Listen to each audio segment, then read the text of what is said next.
To fix this problem, what you have to do is to first go to your phone menu and try to search for your phone settings. So when you find your phone settings, just tap on it to open it. Then after that, you have to scroll down and try to tap on notifications. After that, tap on the see your apps.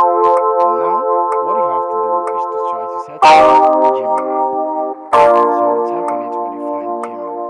Then over here, tap on storage and cache. Then tap on dry cache.